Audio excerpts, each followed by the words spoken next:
What's up, you guys? UFO Proof here, and today we're going to be discussing the Tomb of Osiris, the God King. Osiris, Lord of the Dead, the foremost of Westerners, he who is permanently benign and youthful, God of the afterlife. People call him by many different names, but the one thing we don't call him is real. Today, we consider him only a myth, but what did the ancient Egyptians consider him? The first pharaoh? From the first time, called Zep Tepi, a time before Egypt existed, this god king descended from the stars and taught man the knowledge of civilization, and ruled over the humans that worshipped him. In fact, the entire Egyptian culture is a copy of his style. All pharaohs attempted to mimic his look, the crown, the beard, the crook and flail, and so on. The only thing they couldn't copy was his dark green skin. Retold is the story of Osiris. The first day, a fake battle takes place. Osiris is killed. The second day, the procession would take his body on the Nile to his tomb. The third day, he is mourned and his enemies are destroyed. The fourth day, prayers and vigils are held. The fifth day, he is resurrected. So what can we take from this? Well, I would think it would be the details. It seems awfully specific for a pure myth. But probably most interesting part of his tomb, why does he even have a tomb? No other gods have a tomb. Tell me, have you ever heard of the tomb of Ra? Or the tomb of Anubis? Maybe the tomb of Horus? No, of course not. Because these places cannot be explained through standard chronology of Egypt, they resort to the last weapon of defense, myths, symbols, or magic. But let's look at the evidence first. We have the Osirion in Abydos. Once believed to be from Seti I, most people and Egyptologists realized this would be impossible. The Osirion is over 5 meters deeper than the surrounding temples, but was an above-ground temple when it was built. And it's constructed of perfectly smooth megalithic-size blocks of rose granite. There are no other temples made with that style or material, besides the fact that the Osirion is below the water level in the ground, meaning it is forever flooded. Every season, it fills with water and must be pumped out continuously, which I could see causing a problem for anyone cutting and lifting 20-ton blocks of granite into place with absolute perfection. Also, Seti I clearly states he was renovating the Osirion, not building it. So that would mean it was already there, buried for thousands of years, at a time before the water table reached it. But this place does not contain any hieroglyphs anywhere, nor does it contain a sarcophagus. But there is another place called the Tomb of Osiris, and its mysteries are even more baffling. It's located under the Temple of the Sphinx. Not the Sphinx itself, but close enough to be of significance. And so when people want to talk about impossible construction, stuff like the Great Pyramid or Pumapunku, neither one of those have anything on the Tomb of Osiris. This is one of the most enigmatic places you could possibly imagine. It seems impossibly hard. It doesn't even seem like it's not only possible, it doesn't even seem plausible. But this is what they did. They started with this shaft up top, cut out 20 feet straight down, then turned off to the side, went out another 40 feet, then cut another trough straight down 40 more feet to a staging room where it had 6 hollows filled with sarcophagi. Solid granite sarcophagi, by the way, not alabaster or anything.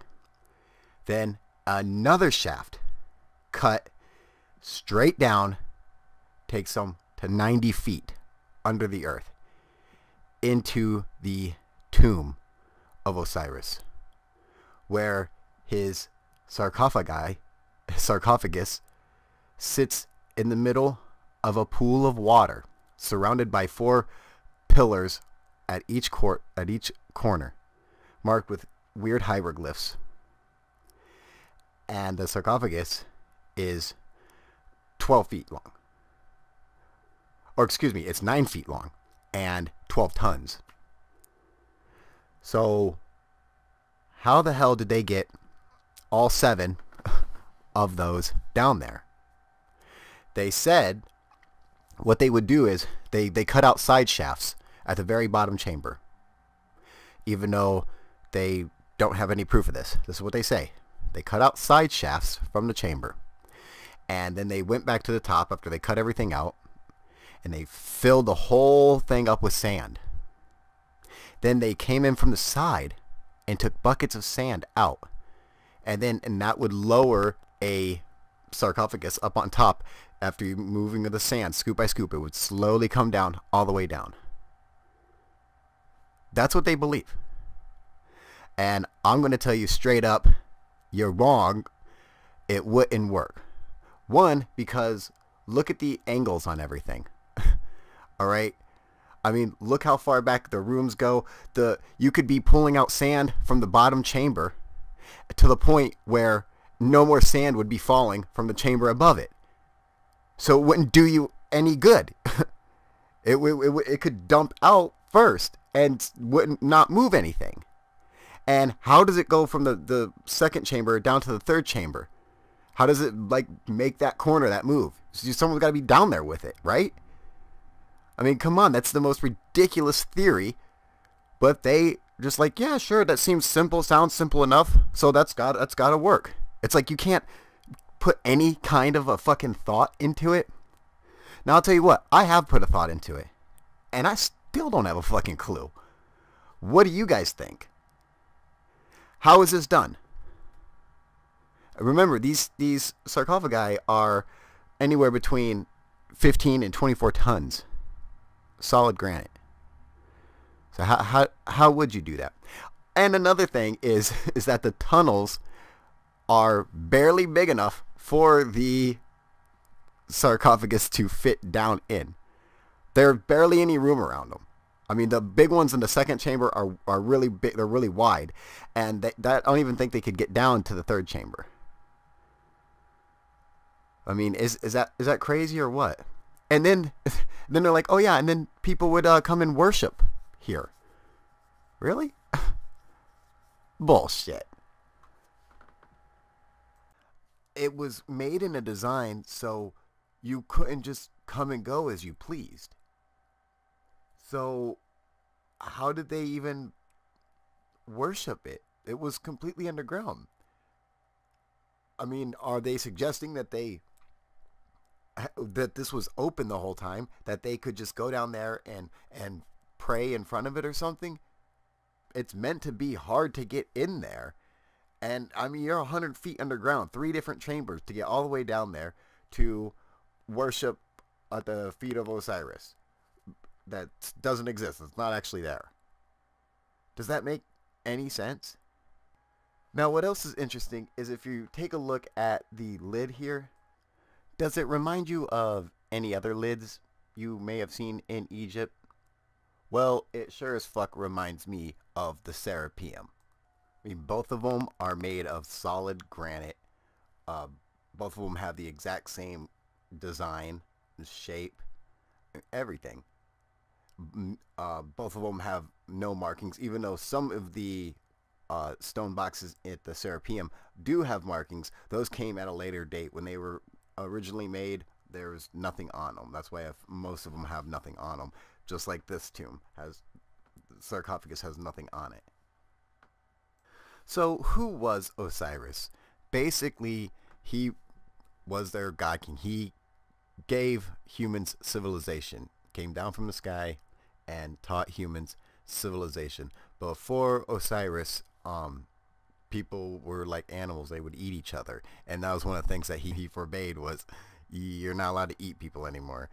He taught us civilization. He taught us agriculture and community and social structure and kingship. So then comes his family. First you have Set, his brother, and then Isis, his sister, and also his wife. Now, I know that sounds kind of gross, But if you think that's bad, well, you should hear where the universe and the gods come from. This is absolutely true. I'm telling you the truth. The first god, Anu, was lonely and was sucked his own dick and busted a nut in his mouth and gave birth to the universe. I'm not making this up. That's the fucking truth. You don't believe me? Go look it up. But that's the truth. Okay. And then there's other ways to say it too. Like he jacked off in his own hand, and it's fucking weird. But that's what they say. So I guess the whole brother and sister thing, I guess, is not too bad considering. But Set, his brother, is the black sheep in the family, and he kills Osiris and tricks him into getting into a trunk, and then throws him into a river, and where he dies. And then his wife Isis, she finds him, and Set gets upset and chops his body up and spreads it out to like the four corners of the earth. Well, she ends up traveling everywhere and collects all his body parts until she finds his penis. Then she impregnates herself and has a baby and puts all the pieces back together. And Osiris, comes back alive, but decides that he is going to stay and be the judge of the underworld. And so then you are left with their son Horus, who comes and kills Set for revenge for his father. And Set took his eye, got his eyeball. That's where you get the eye of Horus from. So that's basically the story of these gods. But what's interesting is that's the mythology of it. But when you really look into the mythology, it's really, really strange that the Egyptians, when they talk about them, they don't discuss them as like it's one of their mythos or something. They discuss it like it happened yesterday. Like I saw it, like Osiris, he was their god or whatever, but he didn't rule everything. He had his own section of land that he ruled or whatever, and his own like little cult following, his own little kingdom. And so did Set and Isis and Horus, and they each had their own different territory and stuff. So it's just interesting how it could be like that. It just sounds like they were actually there. All right, so now that we got the stuff with Osiris out of the way, there's something else I want to talk about. But I'm gonna just tell you guys right now, this is totally like a spur of the moment kind of thing. It was just a theory like I had like developed today based on a dream I had last night, but I think there might be some validity to it. Maybe you guys could debate this with me. I'm sure I'm gonna get a ton of haters about this one. Now, like when it comes to the pyramids and their constructions, one of the major issues is the time and all the work and everything. There was something. I mean, I had this crazy dream, and then when I woke up and I thought about it, it really made a lot of sense. And that is, what if the pyramids aren't fully constructed? What if it's not built out like we say it is? What if it is casing stones over one of their pyramid shaped mountains or mounds? Now, that's what pyramid is. It literally, it means like, the mound of life or whatever. It was a mound that came out of the water, primordial chaos. The pyramid shape represents that mound of earth that came out. So since it already has a relation to mountains or mounds of earth, what if that's what if that's the thing? What if they simply cut into an already existing pyramidal shaped hill or mound and then cased it with the stones? That I think that would take up so much there's so much you could, have done if it was done that way. You already have, you already have the main core of it built. You don't have to worry about, too much structural damage or anything based on digging in, and the weight of it. The entire pyramid on itself wouldn't really be too bad. The stresses would be on the mound of living rock that's already there, the bedrock that's already attached. And see, they have plenty of these around Egypt. So what if that's what they did? They just cased an already existing pyramidal shaped mound.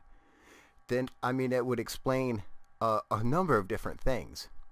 And I started looking for evidence for this today, and immediately when I thought about it, the first thing I went and looked at was the pyramid from Abu Rawash. That was the one that immediately came to mind. It's one that Brian Forrester said exploded 12,000 years ago. I don't necessarily agree with, although I do agree with the theory of an ancient civilization existing, being, far more advanced back 12, 13,000 years ago. I do agree with that. But the pyramid exploding, what's interesting is that pyramid at Abu Rawash, you can see how it was literally cut into the living rock, into the bedrock here.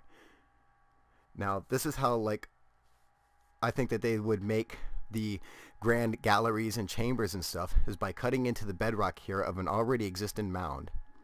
And Abu Rawash is already on an existing mountain, by the way.